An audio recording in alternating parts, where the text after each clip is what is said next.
Hi, my name's Damien, and for those of you who don't know me, I'm a 22-year-old professional dancer from Australia, and this is the second time I filmed this video because the first one was so sad and boring I could barely get through editing it, let alone imagine someone watching it. So I thought I'd refilm this video while in a better mood because there's no reason you can't talk about depressing things while you actually feel happy, other than the fact it might make you depressed again. Recently I had a job as a dancer and singer on a cruise ship that was touring the Bahamas. This should have been a dream job because I loved to travel, I loved what I was doing, and I was actually paid quite well, which was a first. Unfortunately, right before leaving for this job, I found out something that I didn't really realize was going to fuck up my life as much as it did. I'm not saying, oh, my life's so fucking hard, I'm the saddest person you've ever met. I'm just saying this was my life, this was where it was going, and then suddenly something just came and took a shit on it, and it just kind of like slowly died.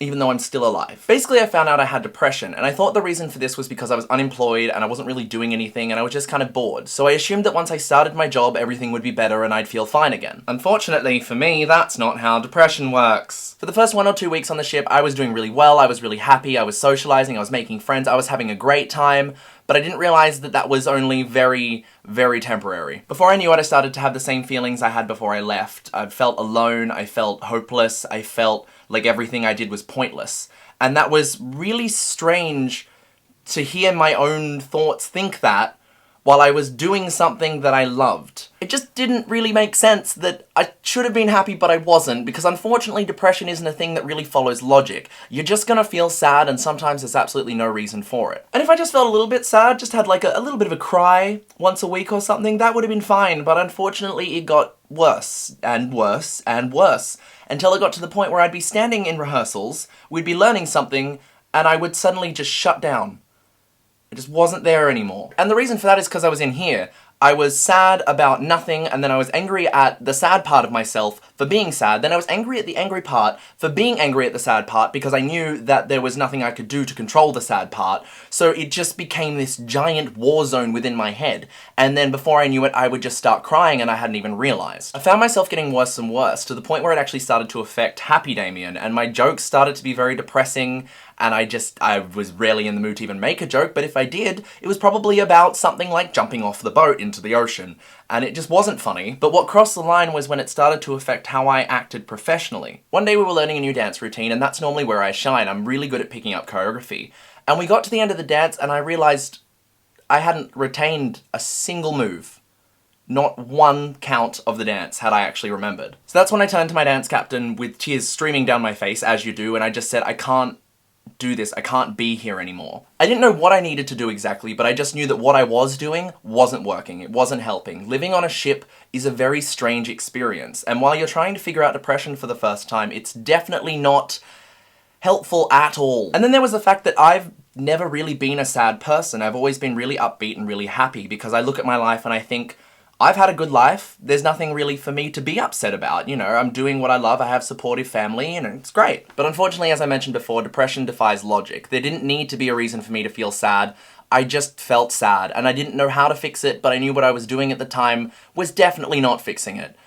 So I quit. And the best way to describe how I felt about that is, I didn't want to quit, but I needed to quit, and I knew that. For a lot of reasons too, one of them being that I was scared just how bad I might end up, another one being that I wasn't willing to sacrifice my professionalism for a good paying job. You can always make more money, provided you actually have a job, which I don't, but you can't make another brain, you can't make another life, and if you waste your life being sad just to make money, or you risk your mental health just for money, you're gonna regret it. And I felt really good about the decision, but I knew as soon as I got home I would regret it, and I did, and I do. But at the same time, I still know it's what was right. I'm that type of person that I will always regret any decision that didn't immediately prove to be the right one. And unfortunately, to much surprise, my depression didn't cure itself right away. But now that I'm back in Australia, I am doing better. I'm with my friends, I'm with my family, I'm getting a lot of support, and I'm seeing what I can do to make myself feel better. I know it's not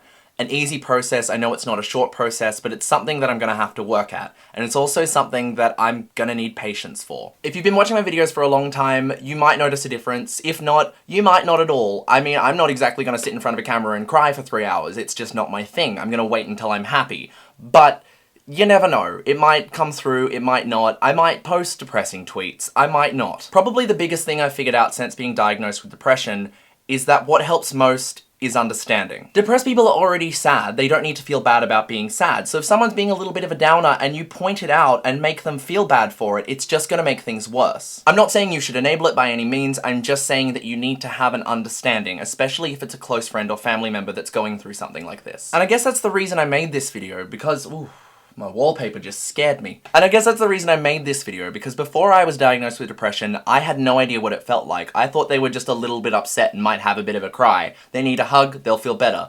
It's not like that at all. It's confusing, it's scary, it's weird, and it's uncontrollable. And if you're someone who's also suffering through depression, then this video is to show you that you're not alone. Everyone is human, everyone goes through shit. Sometimes it's too shit, sometimes it's more shit than we think we can handle, but everyone goes through it. It will get better. It hasn't for me yet, but I've been told it plenty of times, so I've got no choice but to believe it. And you know, if it doesn't, then hey, we'll just all continue being sad together, and it will be like a club that you're an exclusive member of. Aren't you lucky? If you've had experiences with depression, whether it's you, a family member, a friend, please feel free to leave the story in the comments. I'd love to read it, and I'm sure a lot of other people would be very comforted by the fact that they are definitely not alone. I hope you're able to take something positive from this video, because if I can help anyone in any small way, then that'll make this whole experience just a little less shit and a little more useful. Depression's not useful. But you know what I mean, or you don't. Alright, thank you very much for watching. I will see you in the next video, but until then, fuck off!